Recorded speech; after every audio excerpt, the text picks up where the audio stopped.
के पालीवाल सर, आदरणीय प्रबंधक महोदय डॉक्टर मनोज कुमार सर, समस्त अध्यापक वर्ग और समस्त श्रोताओं का इस पुनीत संगोष्ठी कक्ष में स्वागत करती हूँ, अभिनंदन करती हूँ। सर्वप्रथम मैं माननीय गुरुजी से, महात्मा जी से अनुरोध करूंगा कि वह अपने कर कमलों द्वारा स्वामी जी की प्रतिमा को पुष्पांजलि अर्पित करें।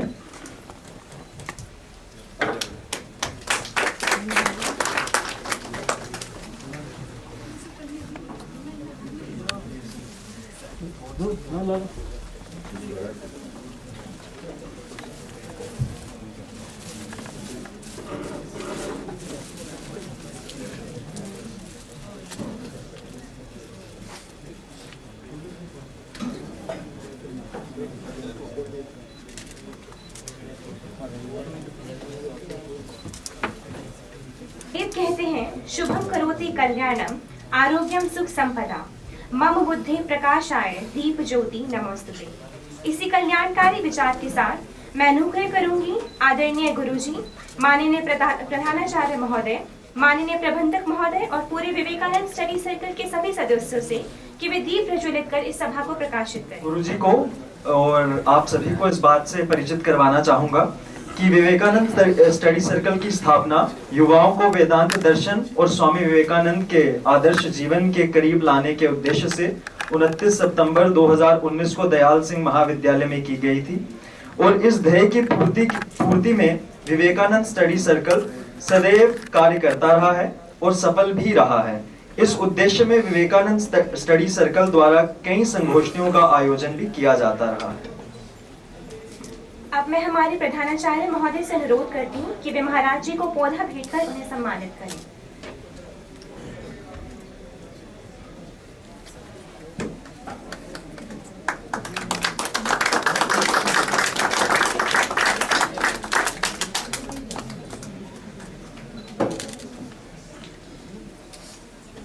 अब मैं विवेकानंद स्टडी सर्कल के संयोजक डॉक्टर मनोज सर से ये अनुरोध करूंगा कि वह महाराज जी को स्मृति चिन्ह भेंट करें।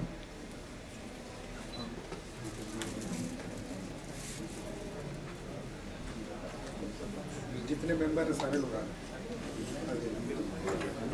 विवेकानंद स्टडी सर्कल के सभी सदस्यों से अनुरोध है कि मंच पर आकर महाराज जी को स्मृति चिन्ह भेंट करें।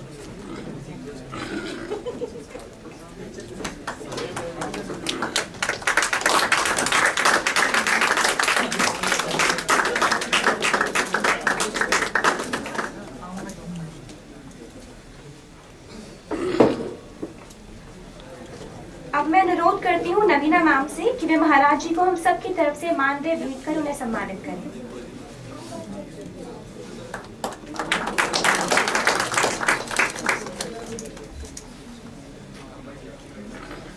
मैं महाराज जी को ये भी बताना चाहूंगा और बहुत ही हर्ष के साथ बताना चाहूंगा कि हमारा महाविद्यालय वेदांत दर्शन और विद्यार्थी के सर्वांगीण विकास के लिए हमेशा से ही घोतक रहा है और उसके आध्यात्मिक और शारीरिक, भौतिक हर प्रकार के विकास के लिए वो हमेशा कारक रहा है। और यही कारण है कि गत वर्ष जो हमारा कॉलेज है वो पूरे विश्वविद्यालय में सबसे अधिक चयनित किया गया एक कॉलेज है सभी विद्यार्थियों द्वारा पूरे भारत के, और ये हम सबके लिए बहुत ही गौरव की बात है। और इसका श्रेय कहीं ना कहीं हमारे प्राचार्य महोदय को सबसे अधिक जाता है, तो उसके लिए प्राचार्य महोदय का धन्यवाद। वेद कहता है शैले शैले ना मनिक्यम मोदकम ना गजे गजे साधवो ना ही सर्वत्र चंदनम ना वने वने।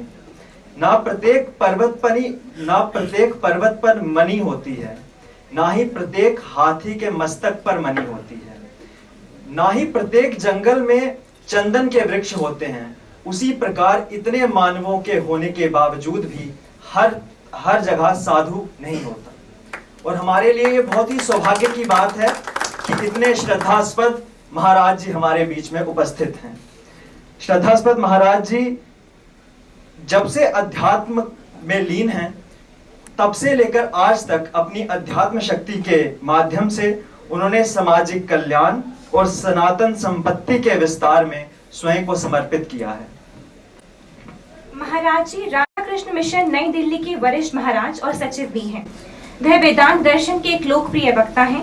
स्वामी जी ने 1973 में मठवासी जीवन अपनाया और तब से लेकर आज तक महाराज जी किसी न किसी माध्यम से मानवता के कल्याण के लिए अग्रसर हैं।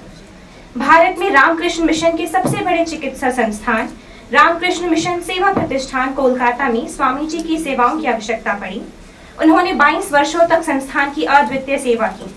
उन्होंने 2016 से अप्रैल 2023 तक रामकृष्ण मिशन आश्रम नरेंद्रपुर कोलकाता में भारत के प्रमुख के रूप में कार्य किया, जो दुनिया में रामकृष्ण मठ और मिशन का सबसे बड़ा केंद्र है। महाराज जी के वचन सुनना हम सब के लिए सम्मान की बात है, कृतज्ञता की बात है। मैं महाराज जी से अनुरोध करती हूँ कि वे मंच पर आएं और अपनी मधुर एवं ज्ञानवान वाणी से हम सबको अनुग्रहित करें।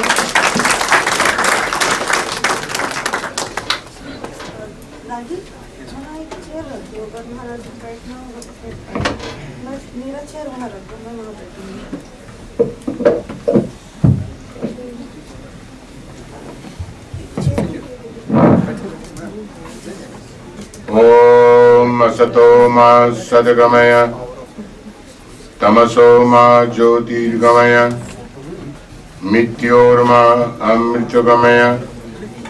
ओम शांति शांति शांति। O God, lead us from unreal to real, lead us from darkness to light, lead us from death to immortality. Om, peace, peace, peace. पंचासीन विशेष अतिथि वृंद,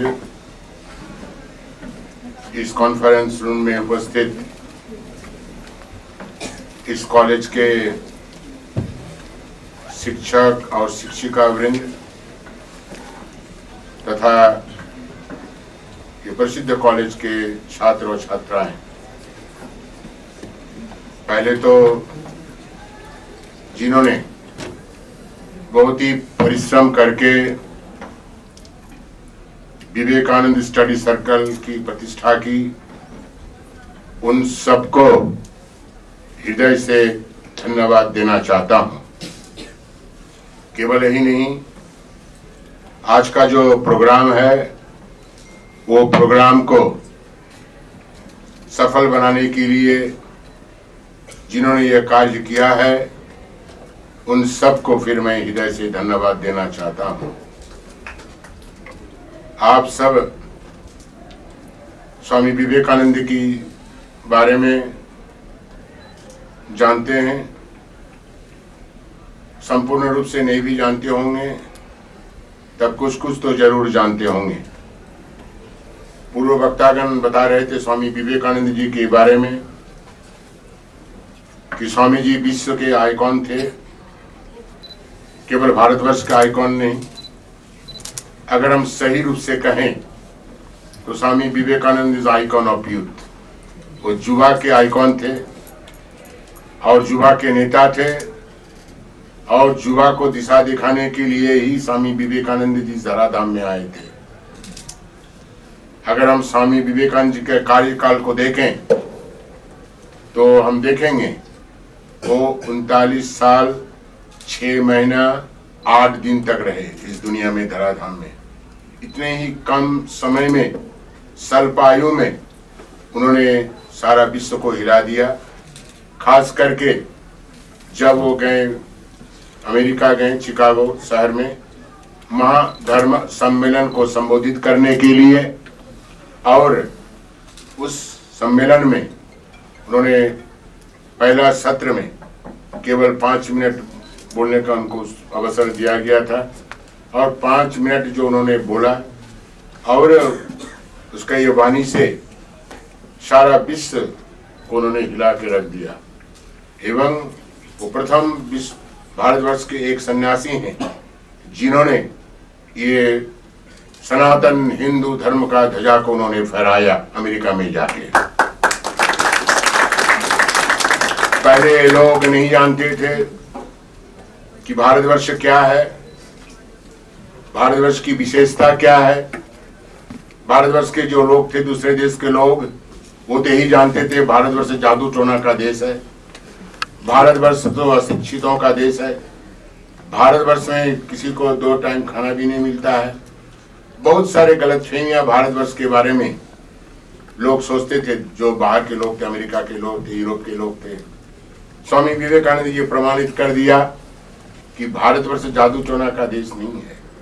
भारतवर्ष ऐसा ही देश है जहां से आध्यात्म की शुरुआत हुई थी। India is the first country जहां से आध्यात्मिक विद्या की चर्चा शुरू हुई और अभी तक आध्यात्मिक विद्या की चर्चा चल रही है और सनातन हिंदू धर्म की भी चर्चा, उसकी रक्षा हम करते आ रहे हैं।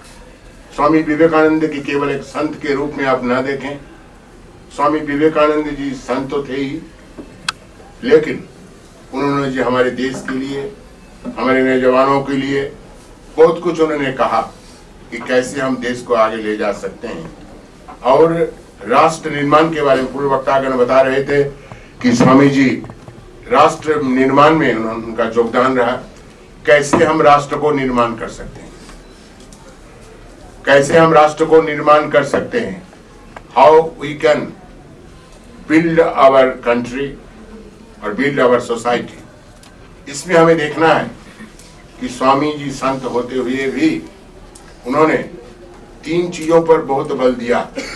खास करके जो छात्र और छात्राएं, युवाएं, उन्होंने इनकी वाणी में बार बार आप पाएंगे, वो था man making education, character building education and nation building education.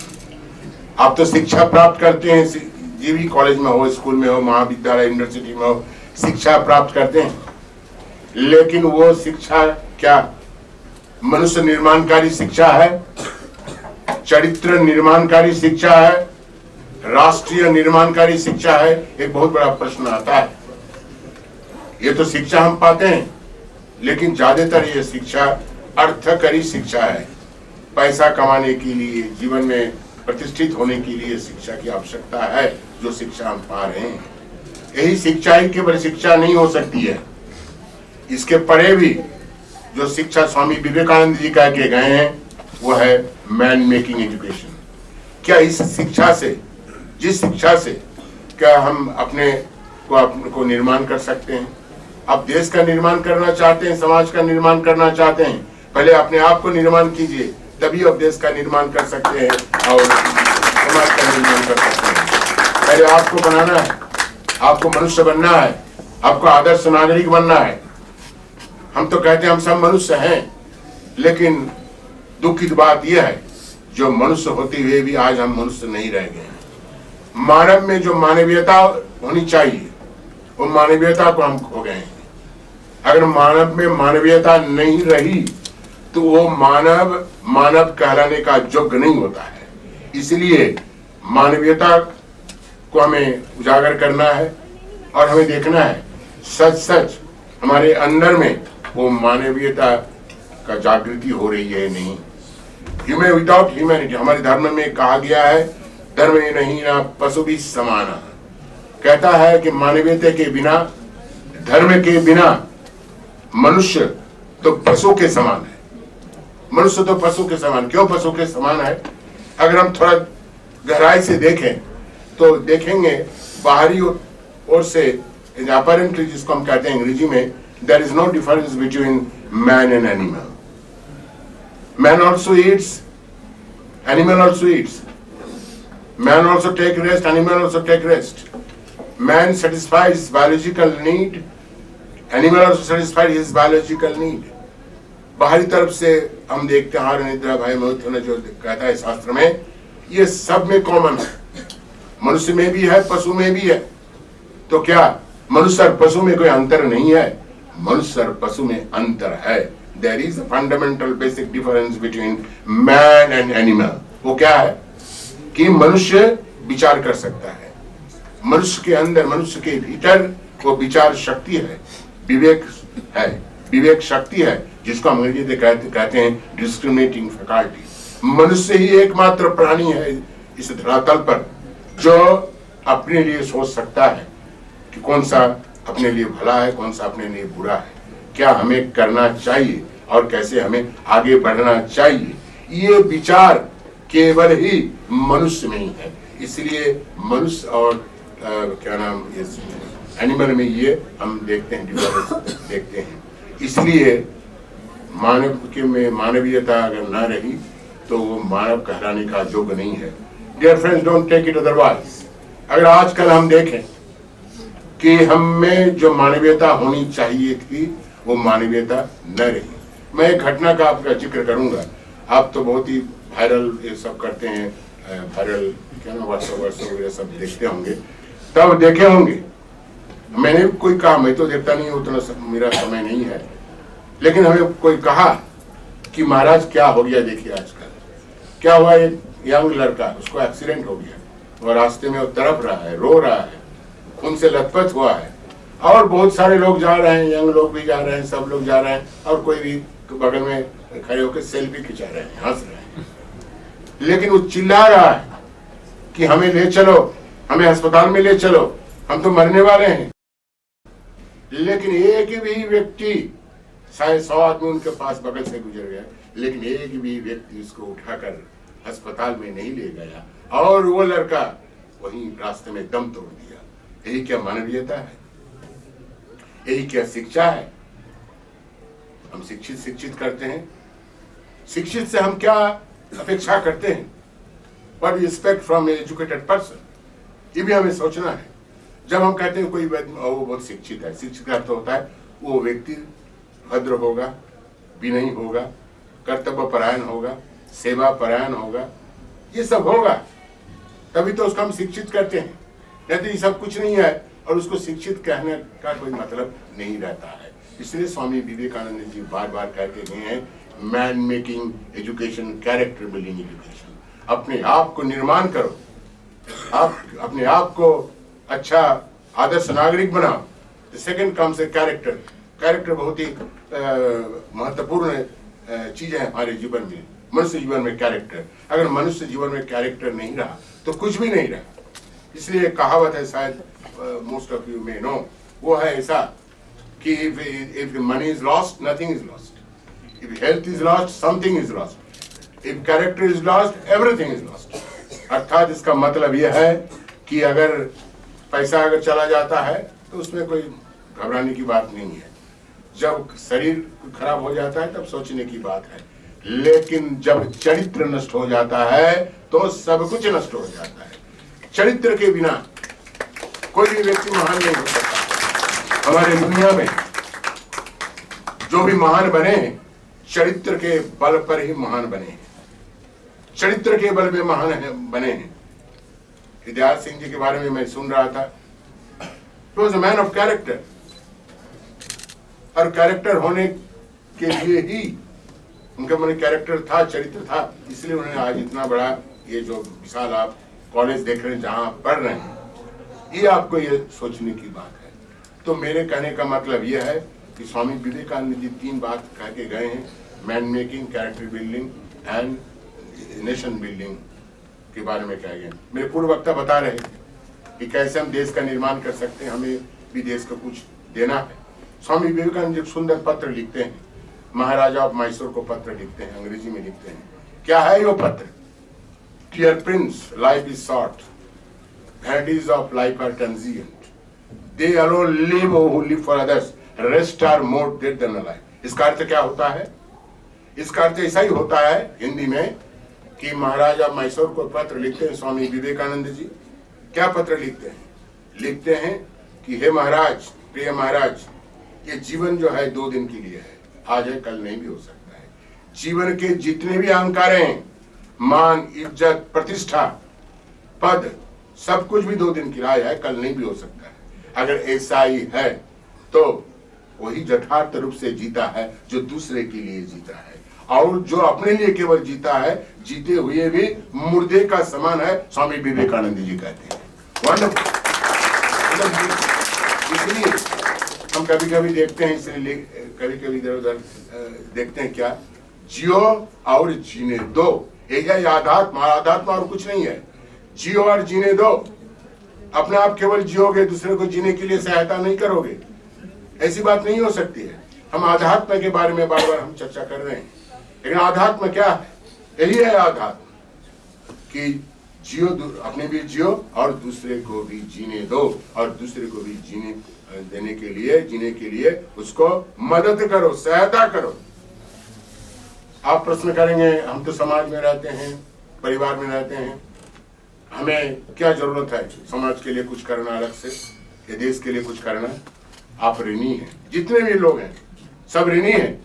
आप सोचिए जरा गहराई से, अपने कितना सब कुछ लिया है, परिवार से लिया है, समाज से लिया है, ये कॉलेज जहाँ पढ़ते हैं, स्कूल कॉलेज से आपने कितना लिया है, देश से आप कितना लिया है, how much you have taken from the family, society, country, कितना लिए हैं आप?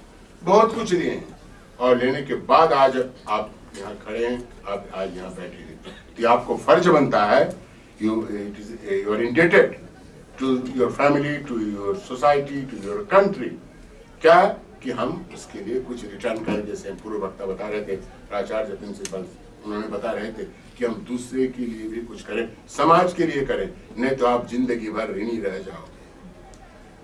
All life will become indebted. इसलिए हमें कुछ देश के लिए, समाज के लिए, राष्ट्र के लिए करना पड़ेगा और करना भी चाहिए। इसलिए स्वामी विवेकानंद जी राष्ट्र निर्माण के बारे में पहले कहते थे, राष्ट्र का आप कैसा निर्माण कर सकते हैं? ऐसा निर्माण नहीं कर सकते। राष्ट्र निर्माण करने के लिए पहला शर्त क्या होता है? स्वामी विवेकानंद जी क्या कहते हैं, जरा अच्छा से सुनिए। वो कहते हैं, कोई स्वामी जी के पास बहुत सारे भक्त लोग गए और स्वामी जी को उन्होंने कहा कि Swami ji, what I can do for India, Bharatvarsh की सेवा हम कैसे कर सकते हैं? स्वामी विवेकानंद जी ने क्या उत्तर दिया, देखिए। स्वामी विवेकानंद जी कहते हैं, फर्स्ट लव इंडिया देन सर्व इंडिया। वो कहा, पहले भारतवर्ष से प्यार करो, प्रेम करो, तभी तुम भारतवर्ष की सेवा कर सकते हो, otherwise you cannot do it. जिसको हम कहते हैं देशभक्ति, देश प्रेम। और दुख की बात तो यह है, आजकल वो देश प्रेम, देशभक्ति कहां चली गई? देश के लिए कोई भी नहीं सोचता। देश की इज्जत के लिए, देश की प्रतिष्ठा के लिए हमें सोचना चाहिए कि देश को हम कैसे आगे बढ़े। क्यों सोचना चाहिए? कि देश के हम नागरिक हैं, I am a member of the country, bona fide member of the country, ideal citizen है। हमें देश के बारे में सोचना चाहिए। नहीं तो ये जीवन बिताने से क्या फायदा है? जैसे पूर्व वक्ता बता रहे थे, आया, पढ़ा, जन्म लिया, उसके बाद पढ़ाई किया, उसके बाद नौकरी मिली, और नौकरी मिलकर संसार शुरू कर दिया और करके फिर ऊपर चला गया। ये तो कोई, इसलिए स्वामी विवेकानंद जी कहते हैं कि जब इस दुनिया में आए हैं आप, you do something for the society, something for the country, वो करके गए हैं। इसलिए आध्यात्म की आवश्यकता है आज के दिन में। अगर आप बहुत गहराई से सोचेंगे तो आप पाएंगे क्यों आज आध्यात्म की जरूरत है। हम तो अच्छे हैं, खा रहे हैं, पी रहे हैं, घूम रहे हैं, परीक्षा दे रहे हैं, नंबर भी हासिल कर रहे हैं। तो what is the need of spirituality in the modern and present age? आध्यात्म क्या आवश्यकता है? आप शायद जानते होंगे, अभी सब लोग, विदेश के लोग भी अब आध्यात्म को अपनाना चाहते हैं। बहुत सारी चर्चाएं होती है, कॉन्फ्रेंस, सेमिनार होती है, bring spirituality at your work place. जहां आप काम करते हैं उसको वहीं भी आध्यात्म को लाइए। आध्यात्म को केवल जंगल और साधुओं संत के कुटीर में या कहीं दूसरे जगह उसको आध्यात्म वहां नहीं लाइए। आध्यात्म को लाइए, डे टू डे काम में लाइए, डे टू डे वर्क में लाइए। आप तब देखेंगे आध्यात्म को लाएंगे तो आप जो काम कर रहे हैं वो सही तरीके से काम कर सकते हैं। आप पढ़ रहे हैं, सही तरह से पढ़ सकेंगे। आप नंबर हासिल करना चाहते हैं, आप बहुत अच्छा नंबर हासिल कर सकते हैं। तो डियर फ्रेंड्स, इसलिए आध्यात्म को लेना है। आध्यात्म के बारे में बहुतों का स्पष्ट धारणा नहीं है। Many of you do not have the clear understanding of spiritual। आध्यात्म के बारे में क्या है? तो भगवा पहन लो, तिलक चंदन लगा लो, मंदिर में जाके पूजा वूजा कर लो, बस नमस्कार कर लो, वो आध्यात्म हो गया। ये इसकी आवश्यकता है हमारे जीवन में, लेकिन ये सब नहीं कि आध्यात्म को हम कह सकते हैं। आध्यात्म क्या होता है? तो अगर खूब बहुत सरल रूप से आप कहें, स्वामी विवेकानंद जी कहते हैं, आध्यात्म का अर्थ होता है to be good and to do good. Be good and to do good. अपने आप को बनाओ और अच्छा काम करो।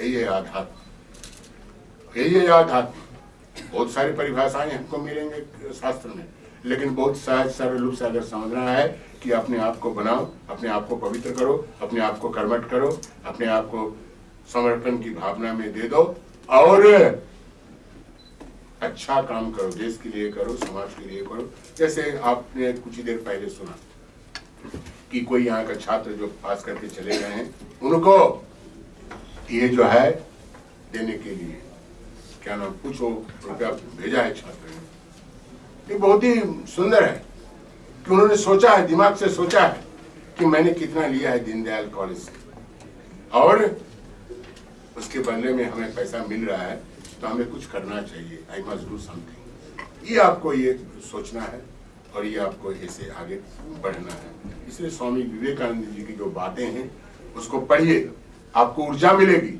आपको शक्ति मिलेगी। I can coat thousand incident जिसके जीवन में हताशा आई थी, निराशा आई थी और स्वामी विवेकानंद के पढ़ने के बाद उसके जीवन में से हताशा और निराशा चली गई। The message of Swami Vivekananda is very strengthening and very dynamic.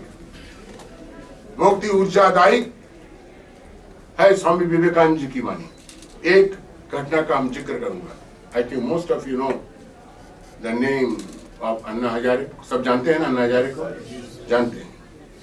Anna Hazare अब बहुत बड़ा सोशल एक्टिविस्ट हैं, सभी जानते हैं।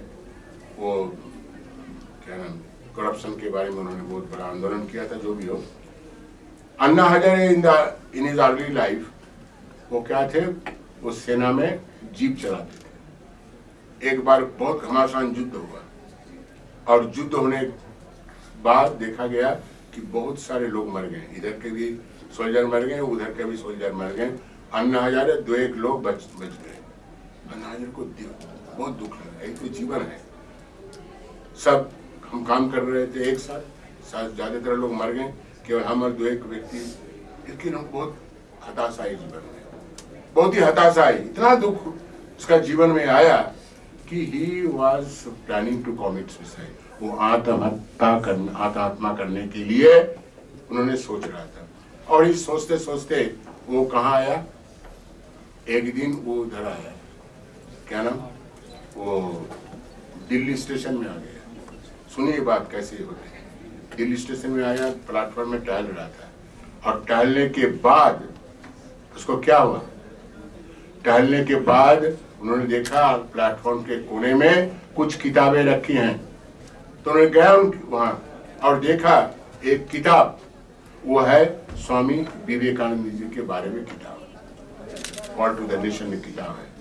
और वो पढ़ते गया, उसको बहुत आग्रह हो गया और पढ़ते पढ़ते एक लाइन में पढ़ा बीच में, जो हम अभी कह के गए हैं कि वो पत्र जो लिखते हैं महाराजा और मैसूर कि they alone live who live for others, ये जो है वो पढ़ के उनका पूरा जीवन बदल गया और वो सोचा कि मैं क्यों आत्महत्या करूं, why I should commit suicide। हम तो देश के लिए कुछ कर सकते हैं, समाज के लिए कर सकते हैं, अपने लिए क्यों जिएंगे कभी, दूसरे के लिए भी हम जिएंगे। और उनका जीवन में परिवर्तन आ गया and he give up the idea of committing suicide. उन्हें सुसाइड करना छोड़ दिया। और हम के बाद में क्या देखते हैं, व्हाट डू यू सी, हम बाद में देखते हैं कि वो बाद में कितना बड़ा सोशल एक्टिविस्ट बन गया। तो डियर फ्रेंड्स, ये स्वामी विवेकानंद जी की जितने भी बातें पढ़ेंगे उनको आपको ऊर्जा मिलेगी। मत सोचिए कि स्वामी विवेकानंद जी संत थे, शास्त्र के बारे में कहे गए हैं, हमें कुछ लेना देना नहीं है युवाओं को। नहीं, युवाओं को बहुत कुछ लेना देना है स्वामी विवेकानंद जी की वाणी से। ये आपको समझना पड़ेगा, ये आपको समझना पड़ेगा। एक स्वामी विवेकानंद जी के गुरु भाई, उन्होंने बहुत अच्छी बात कही कि जो व्यक्ति सोया है, स्वामी विवेकानंद जी की वाणी में इतनी शक्ति है, ऊर्जा है, वो सुनने के बाद वो व्यक्ति खड़ा हो जाता है। और जो व्यक्ति खड़ा है स्वामी विवेकानंद जी की ऊर्जादायी वाणी को सुनकर, वो व्यक्ति चलने लगता है। और जो व्यक्ति चल रहा है स्वामी विवेकानंद जी की वाणी को सुनकर, इतना ऊर्जादायक वाणी को सुनकर वो आदमी दौड़ने लगता है। यही है स्वामी विवेकानंद, यही है स्वामी विवेकानंद। पढ़िए स्वामी विवेकानंद, आपको पढ़ने की भी आवश्यकता नहीं है। यह जो स्वामी विवेकानंद जी को फोटो रखे हुए देखिए, कैसा नौजवान, कैसा यूथ होना चाहिए। जस्ट लुक एट हिम, उसके ओर देखिए, आंख की ओर देखिए, यू गेट द स्ट्रेंथ। और भी घटना का जिक्र मैं करूंगा। एक जैसे होते हैं बच्चे लोग, स्टूडेंट लोग होते हैं, वो क्या किया उन्होंने, वो बच्चा ने कुछ गड़बड़ काम किया, टीचर ने उसको बुलाया और उन्होंने कहा कि तुम जो गड़बड़ काम किया है उसके लिए तुम क्षमा मांगो और ये तुम कबूल करो कि तुमने ये काम, गलत काम किया है। लेकिन that student was so adamant कि वो गलत काम किया वो स्वीकार नहीं करता था, कबूल नहीं करता था। बहुत उसको मारा, पीटा, तो भी नहीं कर रहा। तो टीचर्स रूम में एक फोटो लगी हुई थी, स्वामी विवेकानंद जी की फोटो। तो टीचर ने सोचा, अच्छा देखें स्वामी विवेकानंद जी की फोटो के सामने खड़ा होकर वो क्या कबूल करता है कि नहीं करता है। जब बच्चों को स्वामी विवेकानंद जी की फोटो के सामने ले गया और बच्चों को बोला, स्टूडेंट को बोला टीचर ने, देखो स्वामी विवेकानंद जी को देखो और देख के बोलो तुम ये काम किया है कि नहीं, जो तुम अभी तक कबूल नहीं कर रहा था, स्वीकार नहीं कर रहा था, बोलो। वो स्वामी विवेकानंद जी को देखा और नतमस्तक होकर उन्होंने जो गलती की उसके लिए वो क्षमा मांगी। दिस इज स्वामी विवेकानंद, यही है स्वामी विवेकानंद। इसलिए स्वामी विवेकानंद जी को पढ़िए। जो युवा है वो तो स्वामी विवेकानंद जी को जरूर पढ़ना चाहिए। मैं कभी पढ़ रहा था, बहुत दुखद घटना है, दुखद in the sense, Jawaharlal Nehru जो भारत के प्रधानमंत्री थे, वो तो बहुत बड़ा विद्वान थे। उन्होंने रामकृष्ण मिशन पहाड़गंज में उन्होंने आया एक बार, बहुत पहले की बात है। उन्होंने स्वामी विवेकानंद जी को ऊपर बोलने के लिए पहला उन्होंने क्या कहा कि उस समय जब वो स्टूडेंट थे, यूथ थे, तब वो सब लोग उस समय स्वामी विवेकानंद जी के बारे में पढ़ा करते थे, स्वामी विवेकानंद जी के बारे में चर्चा करते थे।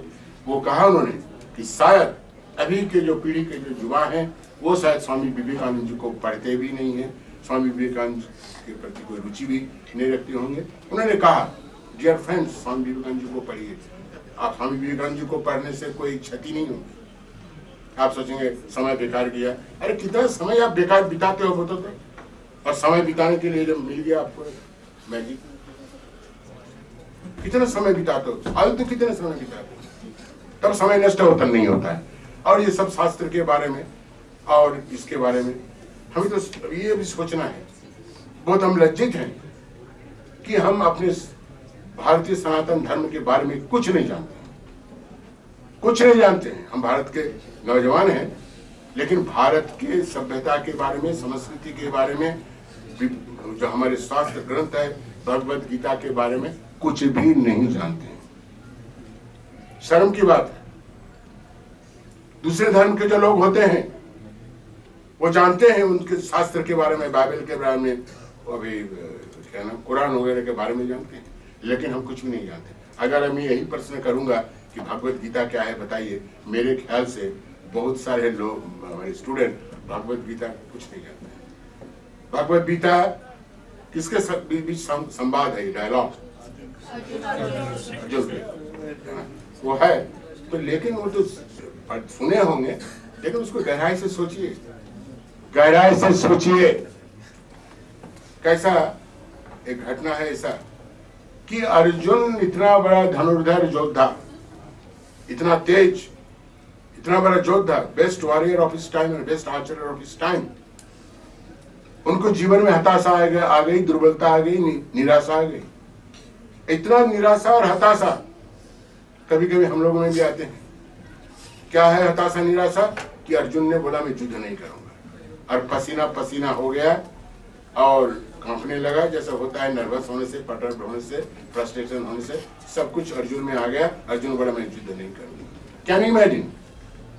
अर्जुन जैसा इतना बड़ा युद्ध में जीवन में एक दुर्बलता आई, मोह के कारण आए, उसको बाएं के कैसे हम गुरुजनों को मारेंगे, हम मार सकते हैं।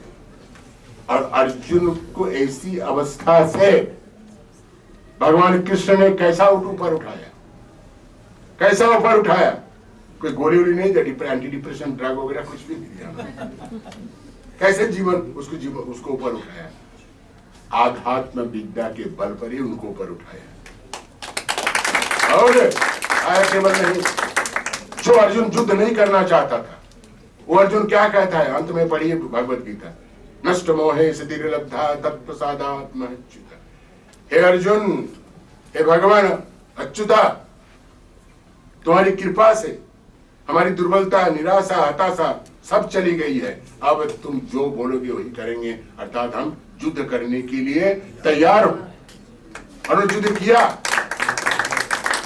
उन्होंने युद्ध किया और विजय प्राप्त की। इसलिए ये सब हमें आध्यात्म के बारे में जानते हैं, स्पिरिचुअल पावर, स्पिरिचुअल कॉन्शियसनेस, इसके बारे में हमें जानना चाहिए। और आध्यात्म मत सोचिए खाली के आप लोग के लिए नहीं है, अब जो बूढ़े हो गए हैं साधु संत के लिए आध्यात्म, ऐसी बात नहीं है।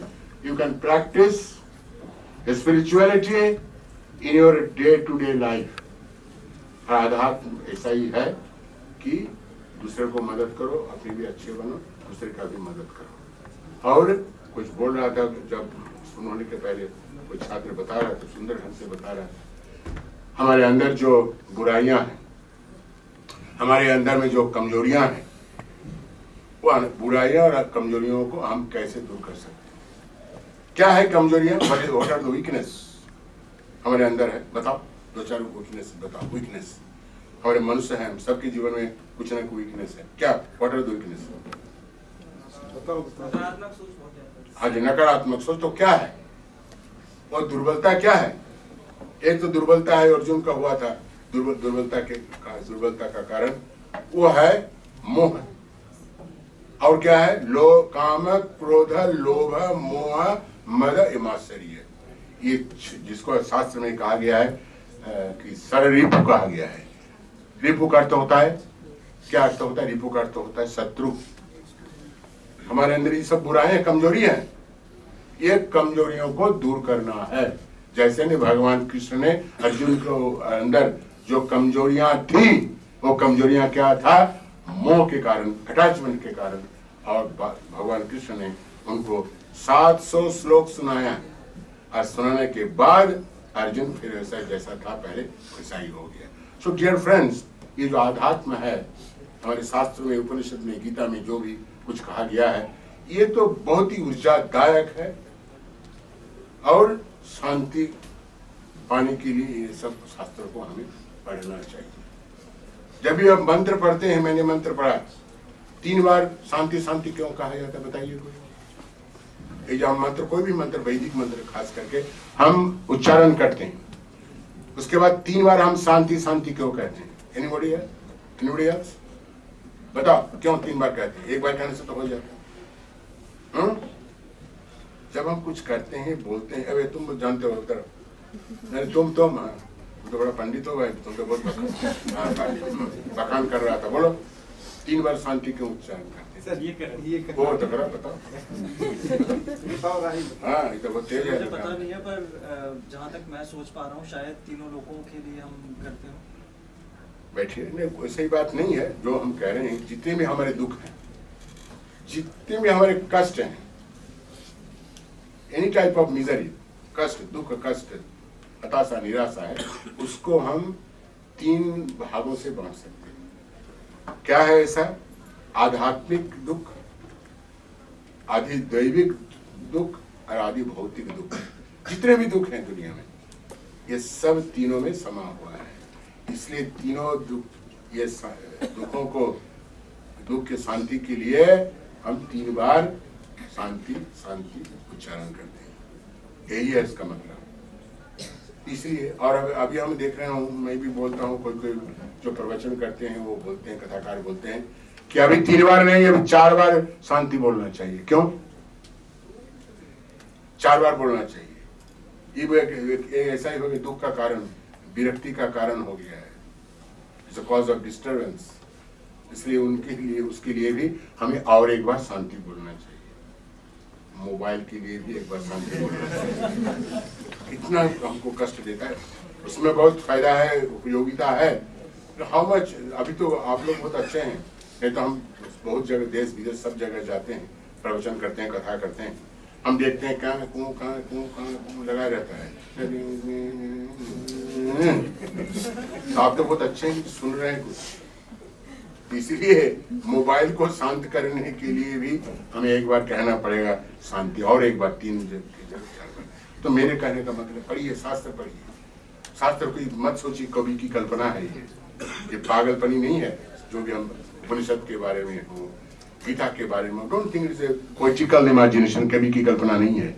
ये हमारे मुनि ऋषियों ने, आचार्यों ने वो उपलब्धि किया, सत्य को उपलब्धि किया, और हम देखते हैं कि उन्होंने लिखा, मन से लिखा, मन से उन्होंने बोला।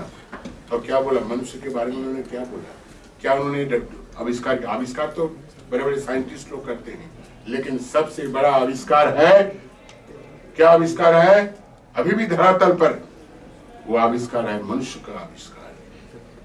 क्या है आविष्कार वो कहते हैं आचार्यगण, जैसे लेबोरेटरी में, प्रयोगशाला में साइंटिस्ट लोग काम करते हैं, अनुसंधान करते हैं, रिसर्च करते हैं, और फिर ऐलान करते हैं, घोषणा करते हैं। हमारे आचार्य मुनि ऋषियों ने उसी तरह अपने अंदर, अपने भीतर उन्होंने सोचा, समझा, अनुसंधान किया, रिसर्च किया, और करने के बाद तो मनुष्य का बहुत बड़ा स्वरूप आविष्कार किया। क्या है? सिन्नन्तु विश्वे अमृतस्य पुत्रा, सिन्नन्तु विश्वे अमृतस्य पुत्रा, बहुत बड़ा आविष्कार। कहता है कि भाई तुम केवल रक्त मांस के ढांचे नहीं हो, इतने पुतले नहीं हो, तुम तो वो हो, सिन्नन्तु विश्वे अमृतस्य पुत्रा, you are the children of immortal bliss. इतना बड़ा आविष्कार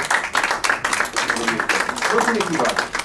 शास्त्र पढ़िए, और आप छात्र बनना चाहते हैं, अब सभी अच्छे छात्र बनना चाहते हैं, बहुत नंबर हासिल करना चाहते हैं, वो भी बताया गया है, शास्त्र में बताया गया है, जिसको कहते हैं मन संयोग, कॉन्सेंट्रेशन।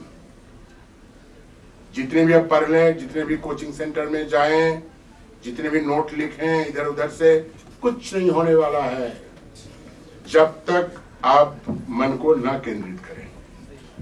कंसंट्रेशन की बहुत आवश्यकता है। स्वामी विवेकानंद इसलिए कहते हैं ये concentration is the key to success.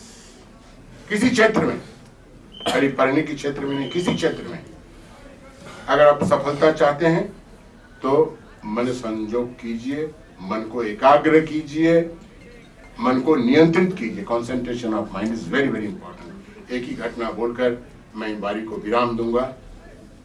Swami Vivekananda ji America में गए थे। अच्छा, कोई बता सकता है किस साल स्वामी विवेकानंद जी चिकागो महाधर्म सम्मेलन में घुसे? हाँ जी, 1893। बहुत यार, ताली लगाओ। बहुत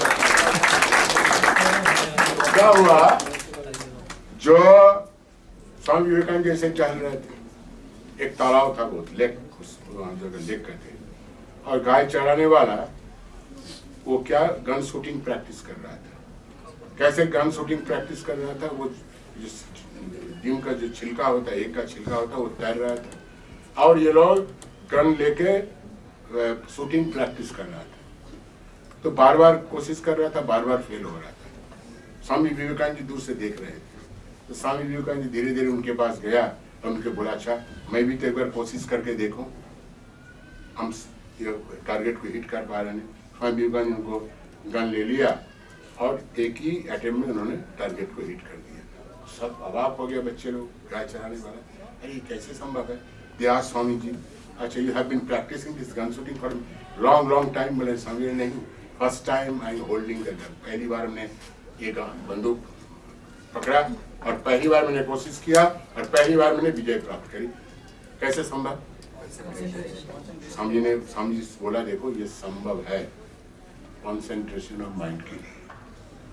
हम पढ़ते हैं, किताब पढ़ते हैं लेकिन भूल जाते हैं और पूरा पढ़ भी नहीं पाते हैं। हमारा कंसंट्रेशन ऑफ माइंड है ही नहीं। अरे माइंड इधर जाता है, वो जाता है, ये देख रहा है, वो देख रहा है, ये कर रहा है, वो कर रहा है, कितने क्या कर रहा है। स्वामी विवेकानंद जी जब गुजरात में थे तो बहुत बड़ा लाइब्रेरी था, स्वामी जी बगल में रुके थे किसी के कमरे में, किसी के मकान में। तो कहते थे उनका साथ जो था गुरु भाई, जाओ वो वहाँ से ले आओ, किताब ले आओ, मैं पढ़ूंगा। बड़े बड़े शास्त्र की किताबें सब लाते थे। स्वामी विवेकानंद जी बड़े बड़े मोटे मोटे शास्त्र की किताबें वो लाता था, स्वामी जी 2-3 दिन पढ़ने के बाद वापस दे देता। लाइब्रेरियन ने एक दिन कहा स्वामी जी के गुरु भाई को, अच्छा तुम्हारे जो स्वामी जी हैं बगल में कमरे में रहते हैं, मकान में रहते हैं, वो क्या मजाक कर रहे हैं क्या? इतनी मोटी मोटी पुस्तकें लेते हैं और 2 दिन बाद वापस कर देते हैं। शायद वो पढ़ते नहीं, ऐसा लेते हैं वापस कर देते हैं। तो क्या हुआ, वो गुरु भाई ने स्वामी जी को बताया, स्वामी ने लाइब्रेरियन को बताया, मैंने आज तक जितना किताब लिया हूँ तुम्हारी लाइब्रेरी से, वो किसी किताब से एट रैंडम तुम प्रश्न करो, मैं उत्तर दूंगा। और उन्होंने लाइब्रेरियन ने प्रश्न किया और स्वामी विवेकानंद जी ने उसका उत्तर दिया। How is it possible? Possible because of concentration of mind. मन की एकाग्रता है, तो ऐसे कुछ नहीं होगा ना, कुछ मन की एकाग्रता में कुछ काम कर सकेंगे ना, ठीक से पढ़ सकेंगे ना, अपने जीवन में अब कामयाब हो सकेंगे। तो try to concentrate your mind. खाली अभी तो मन को विक्षेप करने के लिए बहुत बड़ा यंत्र हमारे पास आ गया। What is that? वो तो खत्म कर दिया। मैं अभी रायपुर गया था, छत्तीसगढ़, बहुत बड़ा युवा सम्मेलन हो रहा था। मैंने पूछा सबसे बड़ा रोग अभी क्या है, तो उन्होंने खुद ही कहा सबसे बड़ा रोग ये तो है, घुटने में दर्द है, अमुक है, तमुक है, बुखार है, अमुक है, तो है, लेकिन सबसे बड़ा डिजीज खुद ही उन्होंने कहा। पूछा मैंने, बोला महाराज सब एक हाथ करके बोला सबसे बड़ा डिजीज है मोबाइल। लेकिन तो मान लिया, लेकिन करते नहीं है, मोबाइल छोड़ते नहीं, एकदम चिमट के रहते हैं इसे, छोड़ते नहीं। मैंने परसों आ रहा था, दिल्ली में कहीं जा रहा था, आपके तरह 2-3 यंग लड़की रास्ता पार हो, अरे तो सामने दब जाता है गाड़ी के सामने, हॉर्न दे रहा है, कुछ नहीं होगा। मेरे कहने का मतलब है इसको कहते हैं मन का विक्षेप, डिस्ट्रैक्शन ऑफ माइंड करने से ही एकाग्रता होता है। तो thank you very much. Again I will like to tell you कि आप स्वामी विवेकानंद जी के पढ़ो, and definitely sure you will get strength and courage so that you can become a good ideal citizen। अब हो पाएंगे स्वामी विवेकानंद जी को पढ़िए। अरे स्वामी विवेकानंद जी क्या कहते हैं आप लोगों को, क्या सुनिए, ये लिखा हुआ है, क्या लिखा है? All power is with in you, you can do anything. आप क्या, आप जानते नहीं हैं क्या आपके अंदर कितनी क्षमता है, नहीं जानते। इसे कहते स्वामी the infinite power is lying within you. You can do anything and everything. आप बहुत कुछ कर सकते हैं, जो चाहे आप कर सकते हैं, जो चाहे आप बन सकते हैं। आपके अंदर शक्ति है और लोग बन रहे हैं, लोग विश्वास कर रहे हैं कि उनके अंदर शक्ति है। Infinite power is lying within you. They can do anything and everything. इसको समझिए, इसको अगर समझेंगे तो जरूर आप जीवन में कामयाब होंगे। Thank you very much for inviting to this meeting.